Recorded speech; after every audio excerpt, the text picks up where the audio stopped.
안녕하세요. 임유정이에요. 오늘은 편식해야 건강하고 날씬하다 라는 제목을 가지고 왔어요. 무슨 편식? 좀 의아하죠.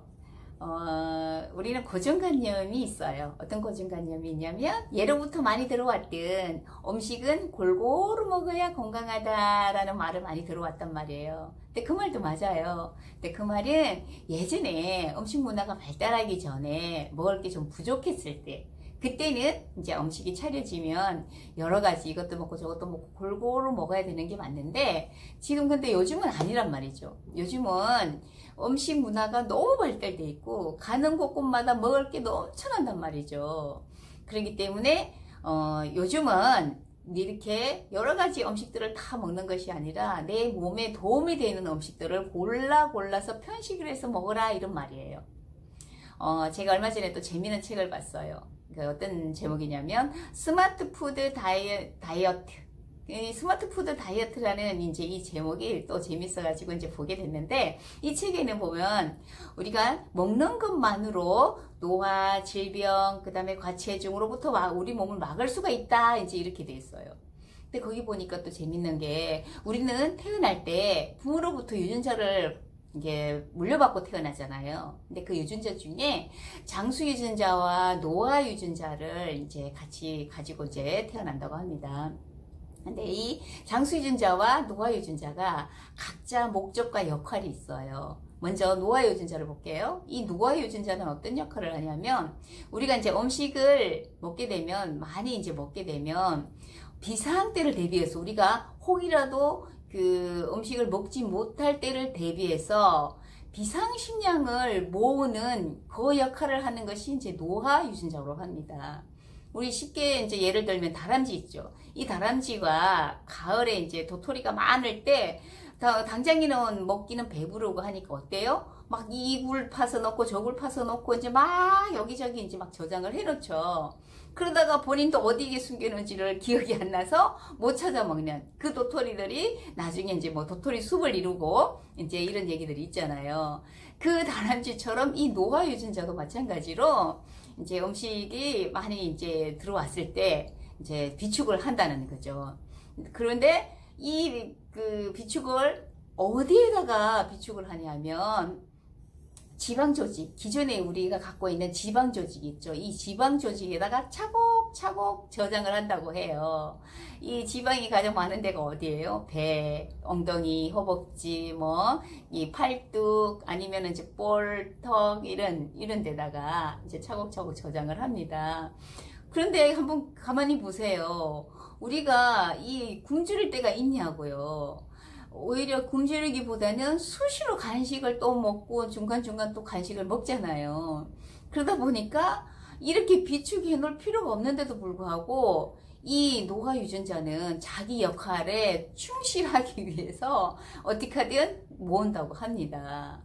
자, 그 다음에 이 장수 유전자는 어떤 유전자냐면, 우리가 노화에 대한 두려움이 있잖아요. 근데 이 장수 유전자는 우리 노화에 대한 두려움을 없애주는 유전자라고 해요. 근데 이 장수 유전자는 또 재밌는 게, 언제든지 또 막 열심히 일을 하냐면, 우리 신체 내에 음식이 부족했을 때, 조금밖에 없거나 부족했을 때, 이제 막 이제 더 활성화가 돼서 열심히 이제 일을 한다고 합니다. 최고로 열심히 일을 할 때가 언제냐면, 우리 몸에 진짜 먹을 게 없어 쪼록쪼록 굶어서 이제 막 그 꼬르륵꼬르륵 소리가 날 때 있죠. 그때가 가장 신나게 이제 일을 해서 더 많은 장수유전자를 계속 이제 생성을 한다고 합니다. 또 이제 또 재밌는 거는 이 노화 유전자는 대사 적응이 느리기 때문에 우리 뱃속에 음식이 없잖아요. 그러면 이 노화 유전자도 조용히 잠자고 있다고 합니다. 어찌됐든 이제 전체 이제 한번 그 정리를 하자면, 우리 몸에 음식이 부족하면 장수 유전자가 막 생성이 되고, 우리 몸에 음식이 가득하고 넘치게 되면 이 노화 유전자가 또 열심히 일을 해서 계속 이 음식을 이제 비축을 한다는 거예요. 이러다 보니까 우리는 눈에 보이는 대로 다 음식을 먹으면 안 되겠죠. 자, 그렇기 때문에 우리 몸에 꼭 필요한 음식만 편식을 해서 골라서 우리가 이제 먹어야 된다는 겁니다. 또 이제 재미있는 실험을 한 게 있어요. 칼로리 제한의 힘이라는 이제 그러한 이제 실험을 한 게 있는데 2014년 7월 그 사이언스지에 그 발표된 내용을 보니까 원숭이를 이제 대상으로 실험을 했어요. 이 원숭이한테 평상시보다 계속 적은 칼로리로 이제 먹이를 이제 줬단 말이죠. 그러고 나서 나중에 그 검사를 해봤더니 이 원숭이가 그 기대 수명치가 30% 이상이나 이제 아주 그 연장을 했다고 합니다. 이 연장을 한 것도 좋지만 또 뭐 더 중요한 거는 뭐냐면 암이라든가 이제 뭐 심혈관 질환 이러한 병들이 대폭 감소를 했다고 해요. 자, 그렇다고 하니 우리는 어떻게 해요? 이번 영상의 핵심 포인트 편식을 해라는 얘기인데 이 편식을 어떻게 해야 되냐? 우리가 평상시에 먹는 식사량이 있죠. 그 전체 양에서 절반은 과일과 야채로 채우고 4분의 1은 이 4분의 1은 이제 탄수화물로 채우고 근데 이 탄수화물도 무슨 뭐 빵, 뭐 국수 뭐 이런 걸로 말고 흰쌀밥 이런 거 말고 잡곡이라든가 아니면은 통곡물이라든가 요런 탄수화물로 채우고 나머지 4분의 1은 이제 단백질로 이제 채우라는 거죠. 이 단백질도 마찬가지로 좋은 단백질로 우리가 다이어트를 하다 보면은 여러 가지 유혹들이 많이 생겨요. 근데 다이어트 할 때 꼭 흔들리지 말아야 될 그런 이제 유혹들 한번 볼게요. 뭐 우리가 나가기만 하면 바로 이제 접할 수 있는 튀김 종류, 과자, 빵, 케이크, 또 음료수, 소세지, 또 뭐 즉석 음식들 이런 부분들. 근데 우리가 이런 음식들을 과감하게 좀 포기를 할 수가 있어야 이제 다이어트를 이제 더 쉽게 할 수가 있습니다.